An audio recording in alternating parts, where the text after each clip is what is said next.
Dans une société où l'on doit toujours travailler plus, ne serait-il pas venu le moment de travailler plus intelligemment, afin de mettre ses enfants, ses parents, sa famille à l'abri aujourd'hui, mais aussi demain et après-demain? Ceci pour que chacun puisse vivre sa vie comme il entend, loin des stéréotypes ou loin d'un système pensé pour nous. Chacun pourrait apporter de la valeur aux autres, apporter de la valeur au monde. N'est-ce pas ça le sens de notre planète? Ce monde est bien accessible à tous grâce à la mise en place de revenus passifs où l'on n'a pas besoin d'échanger notre temps pour un salaire. Si ceci te parle, je te donne rendez-vous tous les mercredis pour réfléchir investissement immobilier, développement personnel et entrepreneuriat éthique afin d'avancer ensemble vers une nouvelle liberté qui est à portée de main. Hello mon cher investisseur, je te retrouve aujourd'hui pour parler de tes valeurs et de mes valeurs aussi.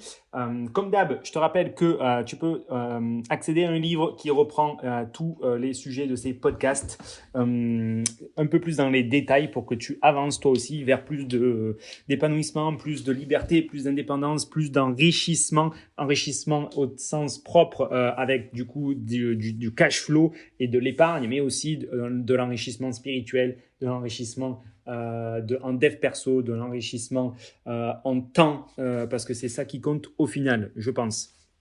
Voilà, du coup, on est là pour parler des valeurs.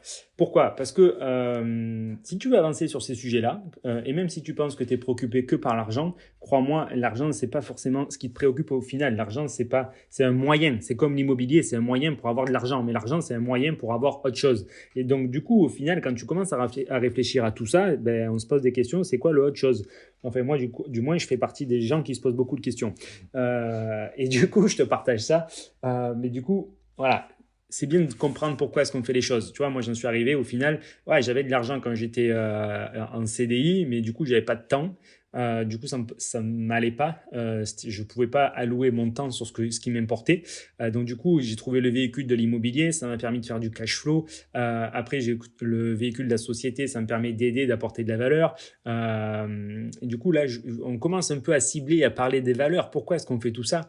Et je t'invite vraiment à faire les exercices que je vais te présenter pour que tu te connaisses mieux et que tu connaisses mieux ton fonctionnement et pourquoi tu agis comme ça dans telle situation et qu'est-ce que tu veux atteindre avec ton comportement et qu'est-ce qui t'importe au final dans la vie et pourquoi tu fais les choses et pourquoi tu ne fais pas certaines choses par rapport à d'autres et pourquoi tu penses différemment que d'autres. Bon, ben c'est simplement, je te dis pourquoi, c'est les valeurs. Et les valeurs, ça se retrouve à tous les niveaux, que ce soit au travail, que ce soit par rapport à tes relations à l'argent ou par rapport aux relations sentimentales. Si on n'est pas aligné en termes de valeurs, ben, au final, il est fort probable que du coup, ben, un couple, par exemple, un couple qui s'écoute, c'est-à-dire des personnes individuellement qui s'écoutent, ben, et si elles ne sont pas alignées en termes de valeurs, il est fort probable que le couple ne perdure pas. Après, il y a des couples qui ne s'écoutent pas et qui font OK avec des valeurs différentes, mais c'est un autre débat. Donc, comment on fait? Là, je t'expliquais pourquoi tu dois absolument te connaître et du coup faire ces exercices. Mais je te répète, c'est simplement pour savoir qui tu es vraiment, en fait. Qui tu es vraiment et qu'est-ce que tu cherches à faire dans la vie et pourquoi tu te comportes ainsi dans telle ou telle situation. Alors, il y a plusieurs exercices. Le premier exercice de base que tu peux facilement trouver sur Internet, c'est simplement de faire appel à une liste de mots-clés et tu vas, à la seconde près, c'est peut-être des demi-secondes, tu sélectionnes les mots-clés qui te parlent. Et tu vas faire plusieurs passages là-dessus jusqu'au final à arriver à peut-être 5, 6 valeurs. Et là, du coup, tu auras déjà une bonne idée de qui tu es. Ça, c'est le système classique. Par exemple, tu as des mots comme acceptation, accessibilité, accomplissement, adaptabilité, affection. Ça, c'est ceux en A. Amour, amitié, appréciation, assertivité, clarté, famille, expressivité, expérience, connexion, concentration, compassion, compétence, fiabilité. Tu vois, tu as une liste de mots par ordre alphabétique que tu te dis, ça me correspond plus ou moins. Et donc ça, bah, du coup, tu prends cette liste que tu trouves facilement sur Internet. C'est des tests, il en existe plein. Plaisir, politesse, partage, paix. Et du coup, tu entoures ou tu supprimes tu entoures ce que tu penses être alignés avec toi et tu fais plusieurs passages. Ou alors mieux, tu supprimes ceux qui te disent « Ah, ça, c'est pas du tout moi ». Je te donne un exemple. Par exemple, pour moi, un que je peux voir là facilement, c'est là typiquement un truc qui me parle pas du tout. Euh, accessibilité, accessibilité, abondance au final. Euh, excellence, expertise. J'ai pas besoin d'être le meilleur dans ce que je fais en fait. Je sais que ça me correspond pas. Donc tous ces mots-là, au final, on n'en a pas besoin. Il y en a d'autres sur lesquels je garderai dans la liste, tels que la cohérence, tels que la confiance, tels que la stabilité, la sécurité. Ça, je sais que c'est aligné avec mon comportement, ce que je pense être mon comportement. Et donc du coup, ça, tu fais ce passage où tu supprimes les mots à chaque fois que tu passes sur la liste, jusqu'à ce que tu arrives à une liste d'une dizaine de mots. Moi, j'ai fait cet exercice, tu vois, et je me retrouve avec amour, aventure, sécurité. Et là, typiquement, ça explique des paradoxes que j'ai, c'est-à-dire que j'ai un côté très aventureux et je peux aller vivre dans plusieurs pays, sortir de ma zone de confort facilement, mais d'un côté, j'ai aussi un besoin de stabilité et de sécurité. Et du coup, de temps en temps, on se retrouve un peu perdu par rapport à soi-même, et là, typiquement, c'est des choses qui nous permettent de comprendre en fait, maintenant je sais d'où ça vient. Mais je retrouve liberté, respect, simplicité, voilà, vérité, tranquillité. Ça, c'est des mots que je pense qui me parlent. Alors ça, c'est l'exercice le plus facile en fait à faire. Et au final, à terme, on se retrouve avec donc une liste de mots et tu peux aller jusqu'à vraiment ta valeur phare. Et après, par exemple, c'est là où ça se devient, c'est quoi qui est plus important pour toi, l'amour ou la liberté, par exemple? Moi, du coup, j'arrive pas à aller trop.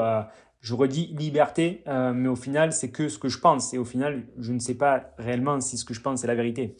Euh, mais du coup, on arrive avec une liste de 10 mots, authenticité, connexion, aventure, énergie, simplicité. Voilà, moi j'ai liberté, amour qui ressortent au début. Ensuite, je dirais aventure, sécurité en opposition. Et après, il y a fiabilité, respect, simplicité, tranquillité, vérité. Ça, c'est censé être qui je pense que je suis. Et c'est là le petit trick c'est que bon, des exercices comme ça, on peut en trouver pas mal. J'en ai fait un autre. Et au final, je retrouve la méthodologie était un peu différente. Il fallait pas supprimer les mots qui étaient listés en fait sur un papier, mais il fallait être deux. Et donc tu le fais avec quelqu'un. Il va te lire certains mots et toi tu dois juste donner une réponse à ce mot en fait. Donc tu vois, il te dit énergie, bam, toi tu lui dis un mot. À quoi ça te fait penser? Il te dit respect, bam, un mot. À quoi ça te fait penser? Et comme ça, tu aussi arrives à une liste. Et là, bizarrement, moi, je me retrouve plus ou moins avec la même liste sur ce test-là aussi. On retrouve toujours liberté, sécurité, tranquillité, vérité, respect, aventure, fiabilité, énergie, connexion, plaisir. Voilà, ce sont les 10 valeurs hautes que j'aurai. Alors, est-ce que c'est cohérent ou pas sur deux tests totalement indépendants? Certainement. Néanmoins, moi, la critique que j'aurais à faire sur ces tests-là, c'est qu'au final, tu es ce que tu penses être. Tu vois le truc? Et, et alors, du coup, tu vas me dire, ça n'a rien à voir avec l'immobilier, ce que je te raconte, mais c'est important quand même. Mais oui, le problème, c'est que là, tu es ce que tu penses être. Et du coup, j'ai trouvé un autre test qui, lui, explique vraiment le comportement que j'ai en immobilier et même dans l'entrepreneuriat. Cet autre test, il est beaucoup plus concret. Il est beaucoup plus concret, voilà, c'est vraiment le mot. Et là, il fonctionne de la manière suivante. C'est-à-dire que tu vas simplement, en fait, faire la liste des tâches ce que tu fais au quotidien, sur une semaine par exemple. Tu fais la liste des tâches de ce que tu fais au quotidien. Par exemple, voilà, si tu passes la moitié de ton temps au quotidien avec tes enfants, bon, il est probable qu'une de tes valeurs, ce soit la famille. Il n'est même pas probable, il est certain qu'une de tes valeurs, ce soit la famille. Si tu passes la moitié de ton temps à faire du sport, au final, une de tes valeurs à l'instant T où je te parle, il est prouvé que tu donnes plus de temps à ce côté-là. Donc, c'est du sport. Si tu passes du temps à t'éduquer ou à éduquer les autres, eh ben, une de tes valeurs, c'est aussi l'éducation. Et si tu passes du temps à faire de l'immobilier, de l'investissement, à créer des entreprises ou à travailler comme un forcené pour ton patron, il est probable que ta valeur aussi, ce soit le côté business, le côté entrepreneurial, voire le côté argent. Et là, du coup, je trouve ce test un peu plus concret et il te mène avec une réalité de ce que sont tes valeurs à l'instant T, en fait. Et du coup, moi, c'est clair que je passe beaucoup de temps à faire de l'éducation. Euh, je passe beaucoup de temps à faire du sport. Je passe beaucoup de temps à gérer mes business, peu importe que ce soit de l'immobilier ou des sociétés. Je passe moins de temps en ce moment, on va dire, c'est vrai, en mode Covid, confinement, etc. Sur ma vie perso, côté amour, c'est un peu plus complexe. Mais du moins, tu vois ton petit camembert et tu sais, au final, les axes de ta vie sur lesquels tu passes le plus de temps, en fait. Et je sais que je passe du temps, du coup, avec mon fils. Et je sais que j'ai envie de passer encore plus de temps avec lui. Donc, du coup, tu sais que ton camembert, tu dois le réorienter sur du coup, d'autres valeurs plus hautes pour leur donner plus d'importance. Et au final, je trouve ce test qui est beaucoup plus concret que ce qu'on pense être au final en choisissant des mots. Voilà, donc tout ça pour te dire que tu dois, à mon sens, pour avancer sur le chemin de la liberté et de l'épanouissement et de l'enrichissement, mais pas seulement l'enrichissement en termes de richesse pécuniaire, mais aussi en termes de richesse morale, psychologique, émotionnelle, richesse de temps, comme j'essaie de te le montrer au travers de tous les investissements, de tous les montages de sociétés que je te partage et que tu peux retrouver dans le livre Chômeur millionnaire qui est sur Amazon. Du coup, je trouve ce test plus concret. Et tu dois absolument, à mon sens, le faire pour que tu te connaisses toi aussi et que tu saches quelque part qui tu es réellement, ce que tu veux faire, où tu veux aller, de façon à avancer sur cette forme d'épanouissement. Voilà, à bientôt pour un prochain podcast. Ciao, ciao.